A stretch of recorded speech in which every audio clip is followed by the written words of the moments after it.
Assalamualaikum warahmatullahi wabarakatuh. Perkenalkan, nama saya Muhammad Alif Rahmat dengan NIM 432510006. Pada kesempatan kali ini, saya akan mempresentasikan hasil analisis data kesehatan pekerja PT X Surabaya pada tahun 2018 hingga tahun 2019. Pada presentasi kali ini, saya akan membahas dua temuan utama, yaitu hubungan paparan kebisingan dengan gangguan pendengaran pekerja, serta analisis kadar gula darah abnormal. Selain itu, saya juga akan menjelaskan hasil analisis, upaya pengendalian berdasarkan hierarki, pengendalian risiko, rekomendasi perbaikan bagi perusahaan, hingga kesimpulan dari hasil analisis tersebut. Oke, baik. Langsung saja kita masuk ke pembahasan pertama. Pada slide ini ditampilkan gambaran umum mengenai data kesehatan pekerja pada PT X Surabaya. Data yang digunakan merupakan hasil pemeriksaan kesehatan terhadap 80 orang pekerja selama 2 tahun, yaitu tahun 2018 dan tahun 2019. Data ini bertujuan untuk memantau kondisi kesehatan tenaga kerja sekaligus menjadi dasar dalam mengevaluasi program keselamatan dan kesehatan kerja atau K3 di perusahaan. Beberapa indikator kesehatan yang tersedia meliputi karakteristik pekerja berdasarkan departemen, hasil pemeriksaan audiometri atau gangguan pendengaran, tekanan darah, kadar gula darah, kolesterol, serta asam urat. Melalui data tersebut, perusahaan dapat melakukan analisis tren kesehatan pekerja, mengidentifikasi kelompok pekerja yang berisiko, serta mengevaluasi efektivitas program kesehatan yang telah diterapkan. Pada presentasi ini, saya akan lebih memfokuskan pembahasan pada dua indikator, yaitu gangguan pendengaran akibat paparan kebisingan dan kadar gula darah yang abnormal. Oke, selanjutnya kita masuk pada pembahasan pertama, yaitu hubungan antara paparan kebisingan dengan hasil pemeriksaan audiometri pada tahun 2018. Berdasarkan data, terdapat 80 pekerja dengan 41 pekerja atau sekitar 51,2% mengalami gangguan pendengaran. Seluruh departemen memiliki paparan kebisingan sebesar 85 desibel, sedangkan departemen plant production memiliki tingkat kebisingan yang lebih tinggi, yaitu di antara 85 desibel hingga 92 desibel. Jumlah kasus gangguan pendengaran terbanyak ditemukan pada Departemen Plant Production, yaitu sebanyak 24 kasus atau sebesar 66,67% dari total pekerja yang ada pada departemen tersebut. Selanjutnya terdapat Departemen Lab QC dengan 11 kasus atau sekitar 91,67%. Apabila dilihat berdasarkan persentase, angka tertinggi terdapat pada Departemen Plant Technical, yaitu 100%. Namun, jumlah pekerjaan hanya 1 orang sehingga seluruh pekerja pada departemen tersebut mengalami gangguan pendengaran. Sementara itu, Plant Warehouse memiliki 4 kasus, HRD sebanyak 1 kasus, dan pada departemen EHS tidak ditemukan adanya gangguan pendengaran.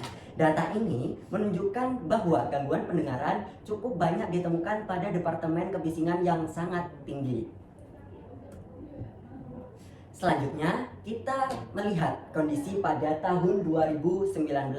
Jumlah pekerja tetap yaitu sebanyak 80 orang. Namun, jumlah kasus gangguan pendengaran mengalami penurunan menjadi 22 kasus atau sekitar 27,5%. Kasus terbanyak masih ditemukan pada Departemen Lab QC, yaitu sebanyak 11 kasus atau sekitar 91,67%. Sementara itu, Departemen Plant Technical tetap menunjukkan persentase tertinggi sebesar 100% karena satu-satunya pekerja pada departemen tersebut masih mengalami gangguan pendengaran. Departemen Plant Production mengalami penurunan yang cukup signifikan, hanya menjadi 5 kasus. Sedangkan Plant Warehouse tetap memiliki 4 kasus, HRD tetap 1 kasus, dan Departemen EHS masih tidak ditemukan adanya gangguan pendengaran. Secara umum, dibandingkan tahun sebelumnya, tahun 2018 dan 2019, terlihat adanya penurunan jumlah kasus pendengaran di perusahaan PT X Surabaya. Lalu, berdasarkan perbandingan data tahun 2018 dan 2019, dapat dilihat bahwa jumlah gangguan pendengaran mengalami penurunan yang cukup besar atau signifikan, yaitu dari 41 kasus menjadi 22 kasus. Penurunan terbesar terjadi pada Departemen Plant Production, yaitu dari 24 kasus menjadi 5 kasus. Meskipun departemen ini masih memiliki tingkat paparan kebisingan yang paling tinggi, hal tersebut menunjukkan adanya kemungkinan perbaikan dalam pengendalian kebisingan maupun peningkatan kepatuhan penggunaan alat pelindung diri seperti earmuff dan earplug. Namun, berbeda dengan plan production, Departemen Lab QC tetap memiliki jumlah kasus yang tinggi, yaitu 11 dari 12 pekerja pada kedua tahun tersebut, 2018 dan 2019. Selain itu, plan technical juga masih menunjukkan angka 100%. Hal ini mengindikasikan bahwa meskipun terjadi penurunan secara keseluruhan, masih terdapat beberapa departemen yang memerlukan perhatian lebih. Kemudian kita lanjut menganalisis data dari tahun 2018 dan 2019. Jika kita melihat lebih dalam lagi, terdapat beberapa departemen seperti Plan Warehouse, Plan Technical, HRD, dan Lab QC yang tidak mengalami perubahan jumlah kasus meskipun tingkat kebisingannya sama, yaitu sekitar 85 desibel. Hal ini menunjukkan bahwa hasil pemeriksaan audiometri kemungkinan tidak hanya dipengaruhi oleh paparan kebisingan di tempat kerja saja, namun ada beberapa faktor lain juga yang dapat mempengaruhi, seperti usia pekerja, masa kerja, penggunaan alat pelindung telinga seperti yang sudah saya sebutkan tadi, earplug dan earmuff, hingga paparan kebisingan di luar lingkungan kerja. Oleh karena itu, dapat disimpulkan bahwa kebisingan memang merupakan faktor risiko utama, namun faktor individu juga memiliki peran terhadap terjadinya gangguan pendengaran. Oleh karena itu, perusahaan perlu tetap melakukan pengendalian kebisingan secara berkelanjutan disertai pemeriksaan audiometri secara berkala bagi para pekerja di PTX Surabaya. Selanjutnya adalah upaya pengendalian berdasarkan 5 hierarki pengendalian risiko. Untuk eliminasi dan substitusi tidak dapat dilakukan karena sumber kebisingan merupakan bagian dari proses produksi di PTX Surabaya. Pada pengendalian teknik, dapat dilakukan pemasangan silencer atau peredam suara pada mesin yang membuat ruang kedap suara, memasang barrier akustik, serta melakukan perawatan mesin secara berkala agar suara dan getaran dapat berkurang. Pada pengendalian administrasi, perusahaan dapat membatasi lama paparan kebisingan, melakukan pengukuran kebisingan secara rutin, memberikan pelatihan mengenai bahaya kebisingan, serta melakukan pengawasan terhadap penggunaan alat pelindung diri. Sedangkan pada penggunaan APD atau alat pelindung diri, pekerja diwajibkan menggunakan earplug maupun earmuff sesuai tingkat paparan kebisingan di tempat kerja.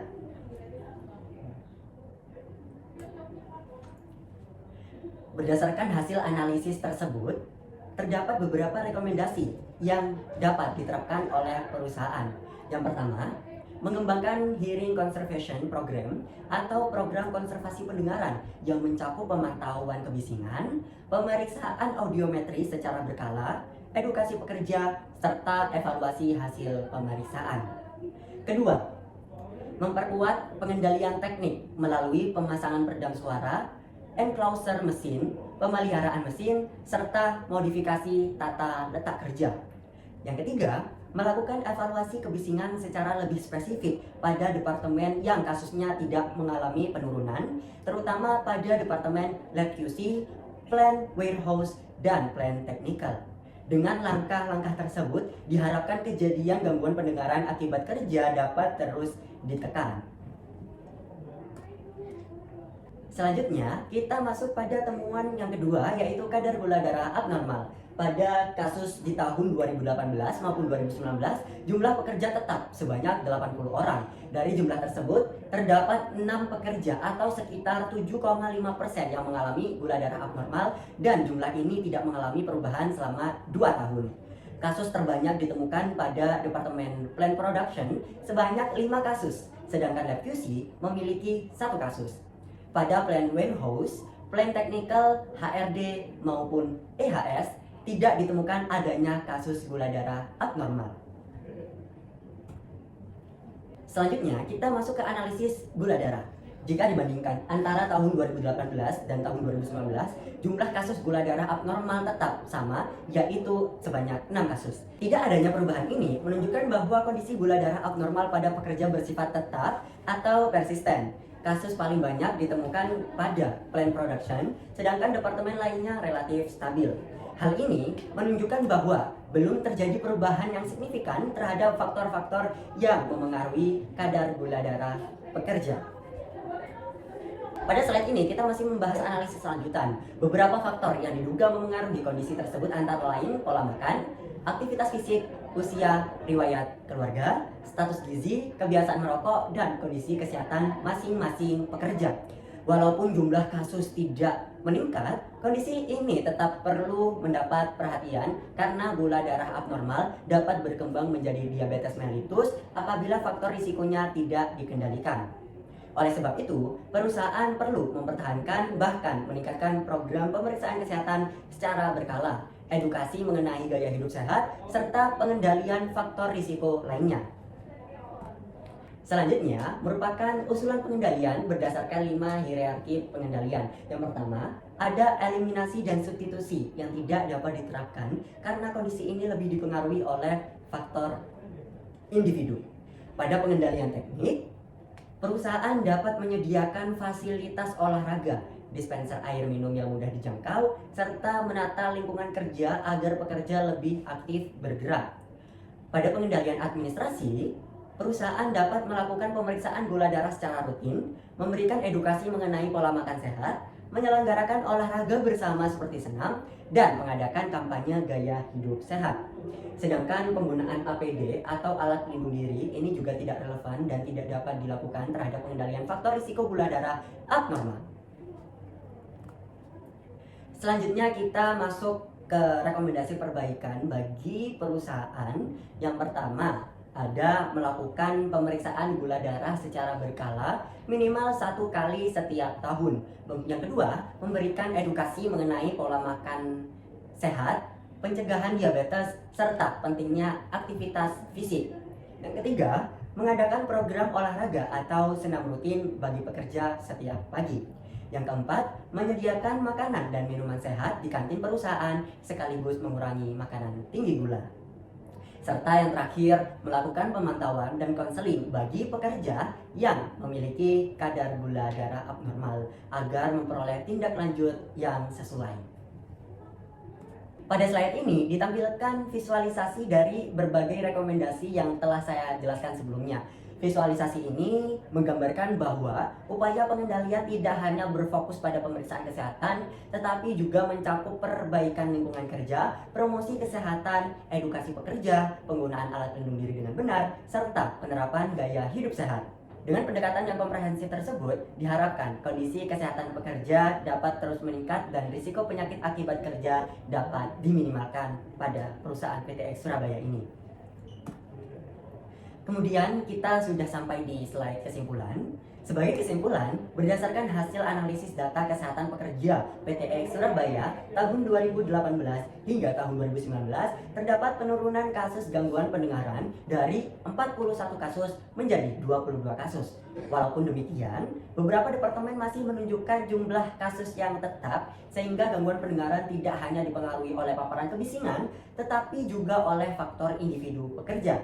Sementara itu, kasus gula darah abnormal tidak mengalami perubahan, yaitu tetap sebanyak 6 kasus atau sekitar 7,5%. Hal ini menunjukkan bahwa faktor risiko yang memengaruhi kadar gula darah abnormal pada pekerja masih relatif sama selama periode pengamatan di tahun 2018 dan tahun 2019. Secara keseluruhan, perusahaan perlu terus meningkatkan program keselamatan dan kesehatan kerja melalui pengendalian risiko, pemantauan kesehatan berkala, serta promosi gaya hidup sehat agar kesehatan para pekerja tetap terjaga dan produktivitas kerja dapat meningkat. Demikian presentasi yang dapat saya sampaikan mengenai analisis data kesehatan pada PTX tahun 2018 dan tahun 2019. Terima kasih atas perhatiannya. Saya ucapkan wassalamualaikum warahmatullahi wabarakatuh.